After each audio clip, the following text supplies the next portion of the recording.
May nakita kaming lechon manok. Kumuha na kami kasi mamaya pagdating ng bahay, gutom na kami. Meron nga pala akong i-share na ito ay makikita sa Genesis. Ito ay isang mag-refresh lang tayo ng salita ng Diyos. Gusto ko lang din i-share sa inyo para sa ma-refresh yung ating mind. Nakalagay dito sa Genesis, ano bang tawag dito? Genesis 2:21, ganon, hanggang 25. Sabi rito, pinatulog ng Diyos ang isang lalaki. Nakatay pa dito, no, na at siya'y natulog at kinuha ang isa sa kanyang mga tadyang at pinapaghilom ang laman sa dakong yaon. At ang tadyang na kinuha ng Panginoong Diyos sa lalaki ay ginawang isang babae at ito'y dinala niya sa lalaki. At sinabi ng lalaki, ito nga'y buto ng aking mga buto at laman ng aking mga laman. Siya'y tatawaging babae sapagkat sa lalaki siya kinuha. Sa number 24, kaya't iiwan ng lalaki ang kanyang ama at ang kanyang ina at makikipisan sa kanyang asawa at sila'y magiging isang laman.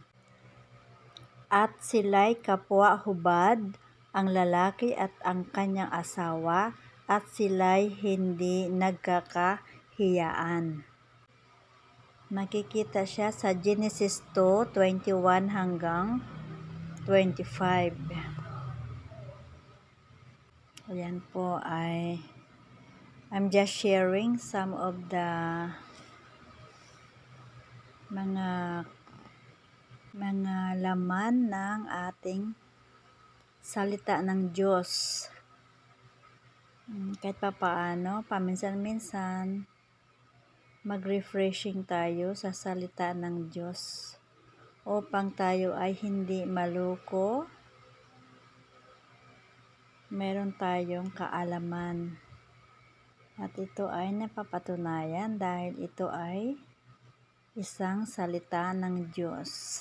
Mayroon pa akong gustong idagdag sa Genesis 3. Ang tukso at ang pagsuway ni Adan at ni Eva. Ang ahas nga ay lalong tuso sa alinman sa mga hayop sa parang na nilikha ng Panginoong Diyos. At sinabi niya sa babae, tunay bang sinabi ng Diyos, huwag kayong kakain sa alinmang punong kahoy sa halamanan?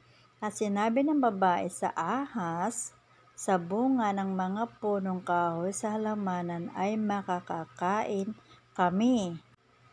Datapwat sa bunga ng punong kahoy na nasa gitna ng halamanan ay sinabi ng Diyos, huwag kayong kakain niyaon, ni huwag ninyong hihipuin, baka kayo'y mamatay. At sinabi ng ahas sa babae, tunay na hindi kayo mamamatay. Narinig nyo? Sabi ng ahas sa babae, hindi po kayo mamamatay, sabi ng ahas. Ngunit, ang sabi ng Diyos, huwag kayong kakain nun, ni huwag ninyong hihipuin, baka kayo'y mamamatay, sabi ng Diyos. Makikita nga siya dito sa Genesis 3.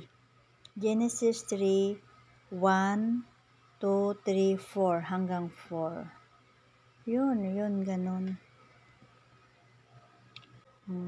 Uulitin ko, sabi ng ahas, tunay na hindi kayo mamamatay, sabi ng ahas, sapagkat talastas ng Diyos na sa araw na kayo'y kumain, niyaon ay madidilat nga ang inyong mga mata at kayo'y magiging parang Diyos na nakakakilala ng mabuti at masama. At nang makita ng babae na ang bunga ng punong kahoy ay mabuting kainin at nakalulugod sa mga mata at kahoy na mananasa upang magpapantas sa tao, ay pumitas siya ng bunga niyaon at kinain at binigyan din niya ang kanyang asawang kasama niya at ito'y kumain. So ayun na, nang kinain nila yung yung punong kahoy na yun, yung bunga ng punong kahoy, nakalagay dito, at nadilat kapwa ang kanilang mga mata, at kanilang nakilalang sila'y mga hubad, at sila'y tumahi ng mga dahon ng puno ng igos at kanilang ginawang panapi. Ayun, tumahi sila ng dahon ng puno at ito ay ang kanilang